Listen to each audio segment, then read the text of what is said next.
அன்புள்ள மாணவர்களுக்கு அகத்தியர் உலகத்தின் இனிய தமிழ் வணக்கம். கவிதை பேழை இராவணகாவியம் தொடர்கிறது. மருதம் ஐவகை நிலங்களை பற்றி பார்த்தோம். மருதம் என்றால் வயலும் வயல் சார்ந்த இடமும், அது மருதம் என்று அழைக்கப்படுகிறது. இப்போ மருத நிலத்தில் உள்ள 7வது பாட்டை பார்ப்போம். கல்லிடை பிறந்தாரும் கரை பொறு குளனும் தோயும் முள்ளையம் புறவில் தோன்று முருகனாறு பாயும் நெல்லினை கரும்பு காக்கும் நீரினை கால்வாய் தேக்கும் மல்லளம் செருவில் காஞ்சி வஞ்சியும் மருதம் பூக்கும். இப்பாடல் மனப்பாட பகுதி. இன்னொரு முறை பாடுகிறேன். கல்லிடை பிறந்தாரும் கரை பொறு குளனும் தோயும் முள்ளையம் புறவில் தோன்று முருகனாறு பாயும் நெல்லினை கரும்பு காக்கும் நீரினை கால்வாய் தேக்கும் மல்லளம் செருவில் காஞ்சி வஞ்சியும் மருதம் பூக்கும். கல்லிடை பிறந்த ஆறும் கரை பொறு குளனும் தோயும் முள்ளையம் புறவில் தோன்று முருகுகான் ஆறு பாயும். கல்லிடை பிறந்த ஆறு என்றால் மலையில் பிறந்த ஆறு. மலையில் பிறந்த ஆற்று நீரும் கரைகளில் மோதி அலைப்பாயின்ற குளத்து நீரும் முல்லை நிலத்தில் தோன்றுகின்ற காற்றாற்று நீரும் இவையாவும் மருத நிலத்தில் பாய்கின்றன. நெல்லினை கரும்பு காக்கும். நெல்லினை பாதுகாப்பாக நெற்பயிர் பாதுகாப்பாக இருக்கும்படி கரும்பானது உயர்ந்து வளரும்.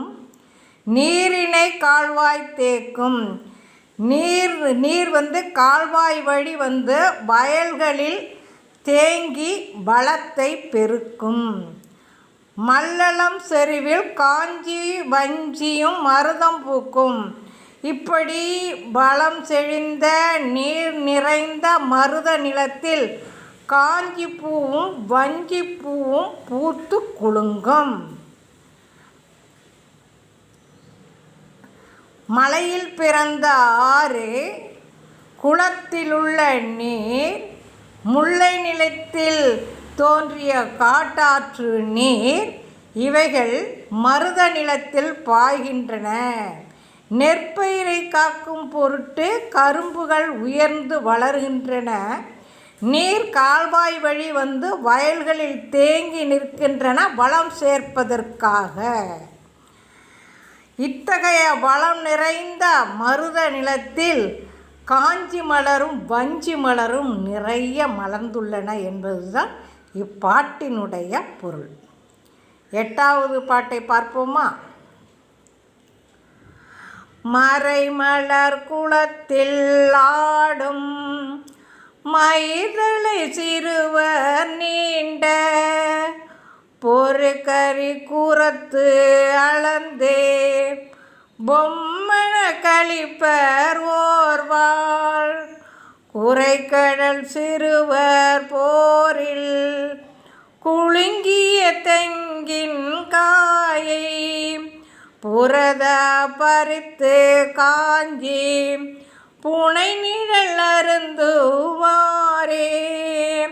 மறைமலர் குளத்தில் ஆடும் மயிர்தலை சிறுவர் நீண்ட பொறுகரி குருத்தே அளந்து பொம்மன கழிப்பர் ஓர்வாள் குறைகளற் சிறுவர் போரில் குலுங்கிய தங்கின் காயை புரத பறித்து காஞ்சி புனை நிழல் அருந்துமாறே.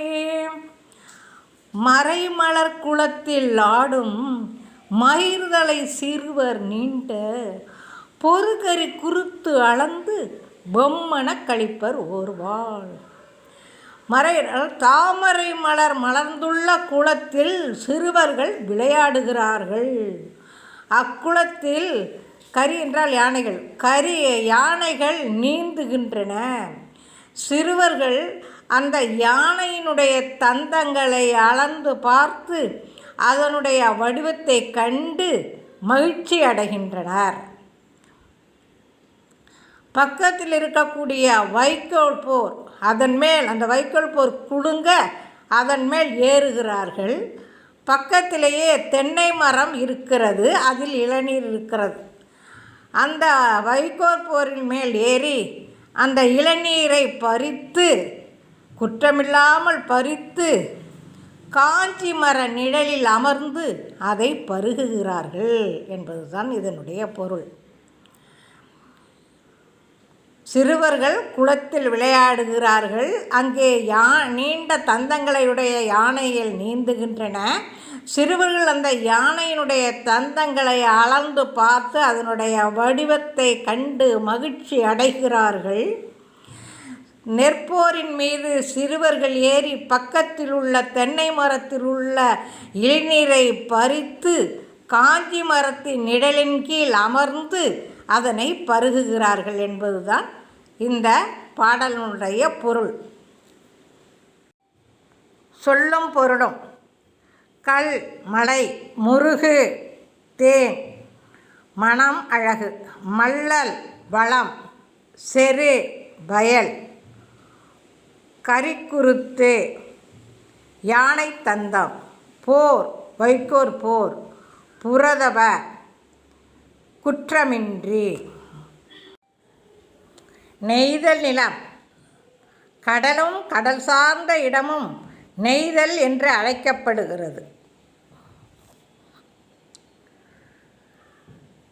9வது பாடல்.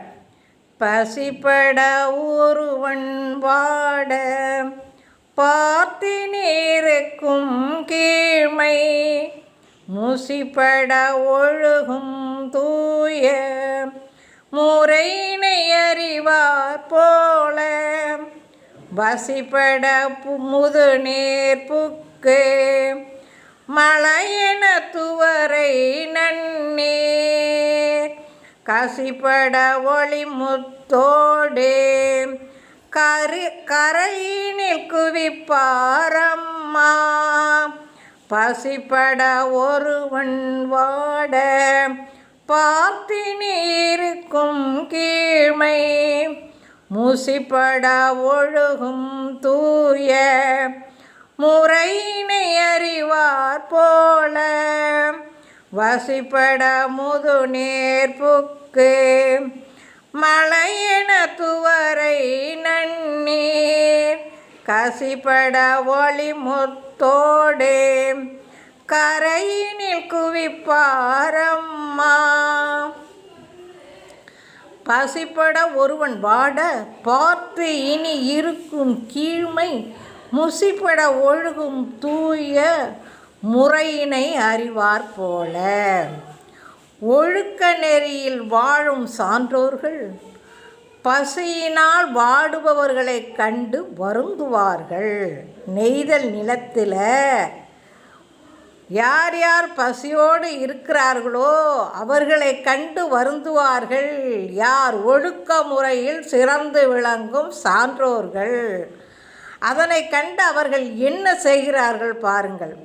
வசிப்பட முதுநீர் புக்கு மலையென துவரை நன்னீர், கசிபட ஒளிமுத்தோடு கரையினில் குவிப்பார் அம்மா. அவர்களுடைய வசிக்கும் வீடுகளில் கடல் அலைகள் புகுந்தாலும் அவர்கள் பசியால் வாடுபவர்களுடைய பசியினை போக்குவதற்காக கடலில் இருந்து அவர்கள் எடுத்திருக்கக்கூடிய துவரை என்றால் பவளம், முத்து, பவளம், முத்து இவைகளை கொண்டு வந்து கடற்கரையில் குவிப்பார்கள். குவித்து வைத்து இதனை எடுத்துக்கொள்ளுங்கள், எடுத்துக்கொண்டு விற்றுவிட்டு அதற்கான உணவுப் பொருட்களை வாங்கி உங்களுடைய பசியினை ஆற்றிவிடுங்கள் என்று சொல்வார்கள். ஒழுக்க முறைகளில் வாழும் சான்றோர்கள் பசியினால் வருந்துபவர்களை கண்டு வருந்துவார்கள். தம்முடைய பசிக்கும் இடத்தில் பெரிய அலை வந்து அந்த இடத்தை அழிக்க நேர்ந்த காலத்திலும் கூட அவர்கள் என்ன செய்வார்கள்? சான்றோர்கள் தங்களுடைய வீட்டில் இருக்கக்கூடிய பவளம், முத்து இவைகளை அள்ளி கொண்டாந்து கடற்கரையிலே வைத்து பசியால் வருந்துபவர்களை இவற்றை அள்ளி செல்லுங்கள், கடைகளில் விற்று உங்களுக்கு வேண்டிய பசியை போக்கக்கூடிய உணவுப் பொருட்களை வாங்கி நீங்கள் உண்டு உங்களுடைய பசியினை ஆற்றிக்கொள்ளுங்கள் என்று அன்புடன் கூறுவார்கள். இதுதான் பாடலினுடைய கருத்து. 10வது பாடலை பார்ப்போம். வருமலை அளவி காணல் மணலிடை உளவி காற்றில் சொறிக்குழல் உலர்த்தும் தும்பி தொடர்மறை முகத்தர் தோற்றம் இருபெரு விசும்பேர் செல்லும் இளமைன் தீர்மதியம் தன்னை கருமுகில் தொடர்ந்து செல்லும் காட்சி போல் தோன்றும் மாதோ வருமலை அளவி காணல் மணலிடை உளவி காற்றில் சொறிக்குழல் உலர்த்தும் தும்பி தொடர்மறை முகத்த தோற்றம் இருபெரு விசும்பேர் செல்லும் இளமைதிர் மதியம் தன்னை கருமுகில் தொடர்ந்து செல்லும் காட்சி போல் தோன்றும் மாதோ வருமலை அளவி காணல் மணலிடை உளவி காற்றில் சுரிக்குழல் உலர்த்தும் தும்பி தொடர்மறை முகத்தர் தோற்றம். தும்பி என்பது ஒரு வகை வண்டு. அந்த வண்டு கடலில் உள்ள பெரிய அலைகளை தடவி பின் கடற்கரையில் உள்ள மணலில் உலாவி தன்னுடைய இறக்கைகளை உலர்த்துகிறது. அப்பொழுது என்ன நடைபெறுகிறது என்று பாருங்கள். இரும்பெரு விசும்பேர் செல்லும் இளமைதீர் மதியம் தன்னை கருமுகில் தொடர்ந்து செல்லும் காட்சி போல் தோன்றும் மாதோ. அப்படி தன்னுடைய இறக்கைகளை உலர்த்தி கொண்டு வரும்பொழுது அழகிய நிலாவினை போன்ற முகத்தினை உடைய பெண்கள் வருகிறார்கள். அவர்களுடைய முகத்தை நோக்கி இந்த வண்டானது செல்கின்றது. இந்த காட்சியானது எப்படி இருக்கிறது என்றால், நிலவை தொடர்ந்து கரிய மேகக்கூட்டங்கள் செல்வது போல் இருக்கிறது என்று புலவர் கூறுகிறார். தும்பியானது கடல் அலையை தடவி பின் கடற்கரையில் மணலிடை உலாவி அந்த தன்னுடைய இறக்கைகளை உலர்த்தி அங்கே தாமரை போன்ற நிலா போன்ற முகத்தை உடைய பெண்கள் வருகிறார்கள். அவர்களுடைய முகத்தை நோக்கி இந்த வண்டுகள் பறக்கிறது. இக்காட்சியானது நிலவை பின்தொடர்ந்து மேகக்கூட்டம் கரிய மேகக்கூட்டம் செல்வது போல் காட்சியளிக்கிறது என்று கூறுகிறார். என்ன ஊமை பாருங்கள். அடுத்தது சொல்லையும் பொருளையும் பார்ப்போம். இந்த 2 பாட்டுக்கான சொல்லையும் பொருளையும் பார்ப்போம். தும்பி ஒரு வகை வண்டு. துவரை பவளம், மறை தாமரை, விசும்பு வானம், மதியம் நிலவு. பொழுது இப்பாடலில் வந்துள்ள இலக்கண குறிப்புகளை பார்ப்போம். பைங்கிளி பண்புத்தொகை. பூவையும் குயில்களும் முதுரையும் சாமையும் வரகும் எண்ணும்மைகள். இந்நிலங்குருளை பண்புத்தொகை. அதிர்குரல் வினைத்தொகை. மன்னிய பேரச்சம். வெறியி சொல்லிசை அளபடை. கடிகமழ் உருச்சொற்றொடர். மலர்கண்ணி மூன்றாம் வேற்றுமை உருவும் பயனும் உடன்தொக்க தொகை. எருத்துக்கோடு ஆறாம் வேற்றுமை தொகை. கரை பொறு இரண்டாம் வேற்றுமை தொகை. மறைமுகம் உவமை தொகை. கருமுகில் பண்புத்தொகை. வருமலை வினைத்தொகை. பகுபத உறுப்பிலக்கணம் பார்ப்போம். பருகிய பருகு கூட்டல் இன் கூட்டல் ஈ கூட்டல் ஆ. பருகு பகுதி. இன் இறந்தகால இடைநிலை. இன் கெட்டது விகாரம். ஈ உடம்படு மெய். அ பெயரச்ச விகுதி. பூக்கும் பூ கூட்டல் இக்கு கூட்டல் இக் கூட்டல் பூ பகுதி. இக் சந்தி. இக் எதிர்கால இடைநிலை. வினைமுற்று விகுதி. இத்துடன் இராவண காவியம் முடிவடைகிறது. நான் நடத்தியது உங்களுக்கு புரிந்திருக்கும் என்று நினைக்கிறேன். லைக் பண்ணுங்கள், சப்ஸ்கிரைப் பண்ணுங்கள். நன்றி, வணக்கம்.